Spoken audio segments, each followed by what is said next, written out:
ഇനി പ്രവാസ ലോകത്തെ വാർത്തകൾ. ചൈനയും ആസിയാനും നവീകരിച്ച സ്വതന്ത്ര വ്യാപാര കരാർ ഉടമ്പടി ഒക്ടോബറിൽ സമർപ്പിക്കുമെന്ന് ചൈനയുടെ വിദേശകാര്യമന്ത്രി. 40-ലധികം മേഖലകളിൽ ഇരുകക്ഷികളും സഹകരണം ഉറപ്പാക്കും. ചൈനയും തെക്കുകിഴക്കൻ ഏഷ്യൻ രാജ്യങ്ങളുടെ അസോസിയേഷനും തങ്ങളുടെ സ്വതന്ത്ര വ്യാപാര മേഖലകൾ നവീകരിക്കുന്നതിനായി ഉടമ്പടി ഒക്ടോബറിൽ തങ്ങളുടെ നേതാക്കൾക്ക് അംഗീകാരത്തിനായി സമർപ്പിക്കാൻ സമ്മതിച്ചതായി ചൈനയുടെ വിദേശകാര്യമന്ത്രി വാങ് യി പറഞ്ഞു. ഡിജിറ്റൽ സമ്പദ്വ്യവസ്ഥ, ഹരിത സമ്പദ്വ്യവസ്ഥ, സപ്ലൈ ചെയിൻ കണക്ടിവിറ്റി തുടങ്ങിയ മേഖലകൾ വ്യാപാര ഉടമ്പടിയിൽ ഉൾപ്പെടുത്തും. ഇത് സംബന്ധിച്ച ചർച്ചകൾ 2022 നവംബറിൽ ആരംഭിച്ച് മെയ് മാസത്തിൽ പൂർത്തിയായി. വെള്ളിയാഴ്ച ക്വാലാലംപൂരിൽ നടന്ന കിഴക്കൻ ഏഷ്യ ഉച്ചകോടിയിൽ പങ്കെടുത്തതിനു ശേഷം വാങ്ങിന്റെ അഭിപ്രായങ്ങൾ ഉദ്ധരിച്ച് വിദേശകാര്യ മന്ത്രാലയം പ്രസ്താവന ഇറക്കി. വരും വർഷങ്ങളിൽ 40-ലധികം മേഖലകളിൽ ഇരുകക്ഷികളും തമ്മിലുള്ള സഹകരണം വ്യക്തമാക്കുന്ന പഞ്ചവത്സര കർമ്മ പദ്ധതിയും ചൈനയും ആസിയാനും അംഗീകരിച്ചു. ദക്ഷിണ ചൈന കടലിലെ പെരുമാറ്റച്ചട്ടം സംബന്ധിച്ച് അടുത്ത വർഷം കൂടിയാലോചനകൾ പൂർത്തിയാക്കാൻ ഇരുപക്ഷവും സമ്മതിച്ചതായും വാങ് പറഞ്ഞു. News desk MyFin TV. Qatar എയർവേസിന്റെ വിമാനങ്ങളിൽ ഇനി അതിവേഗ ഇന്റർനെറ്റ് ലഭിക്കും. യാത്രക്കാർക്ക് മികച്ച യാത്രാനുഭവം സാധ്യമാക്കുകയാണ് ലക്ഷ്യമെന്ന് എയർലൈൻ അറിയിച്ചു. 2025 ഏറ്റവും മികച്ച എയർലൈനിലുള്ള സ്കൈട്രാക്സ് അവാർഡ് നേടിയ ഖത്തർ എയർവേസിന്റെ മുഴുവൻ ബോയിംഗ് 777 വിമാനങ്ങളിലും ഇനി അതിവേഗ ഇന്റർനെറ്റ് ലഭ്യമാകും. 54 ബോയിംഗ് 777 വിമാനങ്ങളിൽ സ്റ്റാർലിങ്ക് ഇൻസ്റ്റലേഷൻ പൂർത്തിയാക്കി. 2 വർഷം കൊണ്ട് പൂർത്തിയാക്കാൻ ഉദ്ദേശിച്ചിരുന്ന ഇൻസ്റ്റലേഷൻ 9 മാസം കൊണ്ട് പൂർത്തിയായി. ഇതോടെ സ്റ്റാർലിങ്ക് സാങ്കേതികവിദ്യ ഉപയോഗിക്കുന്ന ഏറ്റവും കൂടുതൽ വൈഡ് ബോഡി വിമാനങ്ങളുള്ള എയർലൈനായി ഖത്തർ എയർവേസ് മാറി. പ്രീമിയം ഇക്കണോമി ക്യാബിനുകളിലെ യാത്രക്കാർക്ക് 500 Mbps വരെ വേഗത്തിൽ സൗജന്യ വൈഫൈ ലഭ്യമാകും. സ്ട്രീമിംഗ്, ഗെയിമിംഗ് തുടങ്ങിയവ വിമാനയാത്രയിൽ തടസ്സങ്ങളില്ലാതെ യാത്രക്കാർക്ക് ആസ്വദിക്കാം. 2024 ഒക്ടോബറിൽ ഖത്തർ എയർവേസ് ആദ്യത്തെ സ്റ്റാർലിങ്ക് സജ്ജീകരിച്ച ബോയിംഗ് 777 വിമാനം പുറത്തിറക്കിയതു മുതൽ ഇതുവരെ 15,000-ലധികം സ്റ്റാർലിങ്ക് കണക്റ്റഡ് ഫ്ലൈറ്റുകൾ സർവീസ് നടത്തിയിട്ടുണ്ട്. News desk MyFin TV.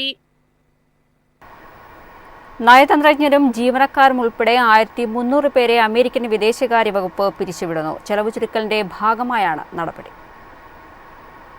Trump ഭരണകൂടത്തിന്റെ പുനഃസംഘടനാ പദ്ധതിക്ക് അനുസൃതമായി 1300-ലധികം ജീവനക്കാരെ US സ്റ്റേറ്റ് ഡിപ്പാർട്ട്മെന്റ് വെള്ളിയാഴ്ച പിരിച്ചുവിടുന്നു. 1107 സിവിൽ സർവീസുകാർക്കും 246 ഫോറിൻ സർവീസ് ഓഫീസർമാർക്കും ഡിപ്പാർട്ട്മെന്റ് പിരിച്ചുവിടൽ നോട്ടീസ് അയച്ചതായി ഒരു മുതിർന്ന വകുപ്പ് ഉദ്യോഗസ്ഥൻ പറഞ്ഞു. തസ്തികകൾ നിർത്തലാക്കുകയാണെന്നാണ് ജീവനക്കാർക്ക് അറിയിപ്പ് ലഭിച്ചത്. കൂടുതൽ കാര്യക്ഷമമായ നയതന്ത്ര പ്രവർത്തനങ്ങൾ ഉറപ്പാക്കാനുള്ള ട്രംപ് ഭരണകൂടത്തിന്റെ ശ്രമത്തിന്റെ ഭാഗമായാണ് ഈ നടപടിയെന്നും അധികൃതർ പറഞ്ഞു. News desk MyFin TV. Iran ആക്രമണത്തിൽ ഖത്തറിലെ US വാർത്താവിനിമയ സംവിധാനം ഡോം തകർന്നതായി റിപ്പോർട്ട്. ഇത് സംബന്ധിച്ച് ഉപഗ്രഹ ചിത്രങ്ങൾ പുറത്തുവന്നിട്ടുണ്ട്. ഖത്തറിലെ അൽ ഉദൈദ് വിമാനത്താവളത്തിൽ ജൂൺ 23-ന് ഇറാൻ നടത്തിയ ബാലിസ്റ്റിക് മിസൈൽ ആക്രമണത്തിൽ സുരക്ഷിത ഉപഗ്രഹ ആശയവിനിമയത്തിനായി US സൈന്യം ഉപയോഗിച്ചിരുന്ന ജിയോ ഡെസിമിക് ഡോമിന് കേടുപാടുകൾ സംഭവിച്ചതായി അസോസിയേറ്റ് പ്രസ് റിപ്പോർട്ട് ചെയ്തു. ഉപഗ്രഹ ചിത്രങ്ങളും ഔദ്യോഗിക പ്രസ്താവനകളും വിശകലനം ചെയ്താണ് റിപ്പോർട്ട് പുറത്തുവിട്ടത്. ദോഹയ്ക്ക് പുറത്തുള്ള ഈ താവളം US സെൻട്രൽ കമാൻഡിന്റെ ആസ്ഥാനവും പ്രാദേശിക സൈനിക പ്രവർത്തനങ്ങളിൽ നിർണായക പങ്കുവഹിക്കുന്നതുമാണ്. 2016 സ്ഥാപിച്ച $15 ദശലക്ഷം വിലമതിക്കുന്ന ഈ ഡോം അത്യാധുനിക ഉപഗ്രഹ ആശയവിനിമയങ്ങളെ പിന്തുണയ്ക്കുന്ന ഒന്നായിരുന്നു. സമീപത്തുള്ള കെട്ടിടങ്ങൾ ചെറിയ കേടുപാടുകൾ സംഭവിച്ചതൊഴിച്ചാൽ താവളത്തിന്റെ ഭൂരിഭാഗവും കേടുപാടുകളില്ലാതെ നിലനിന്നു. ആക്രമണത്തെക്കുറിച്ച് ഇറാൻ മുൻകൂട്ടി മുന്നറിയിപ്പ് നൽകിയിരുന്നതായി US പ്രസിഡന്റ് ഡൊണാൾഡ് ട്രംപ് പറഞ്ഞിരുന്നു. ഇത് US-നും ഖത്തറിനും പ്രതിരോധ നടപടികൾ സ്വീകരിക്കാൻ അവസരം നൽകി. News desk MyFin TV. രാജ്യാന്തര യാത്രക്കാരുടെ എണ്ണത്തിൽ റെക്കോർഡിട്ട് ദുബായ് രാജ്യാന്തര വിമാനത്താവളം. വീണ്ടും ലോകത്തിലെ ഏറ്റവും തിരക്കേറിയ വിമാനത്താവളമായി ദുബായ് എയർപോർട്ട് തിരഞ്ഞെടുക്കപ്പെട്ടു.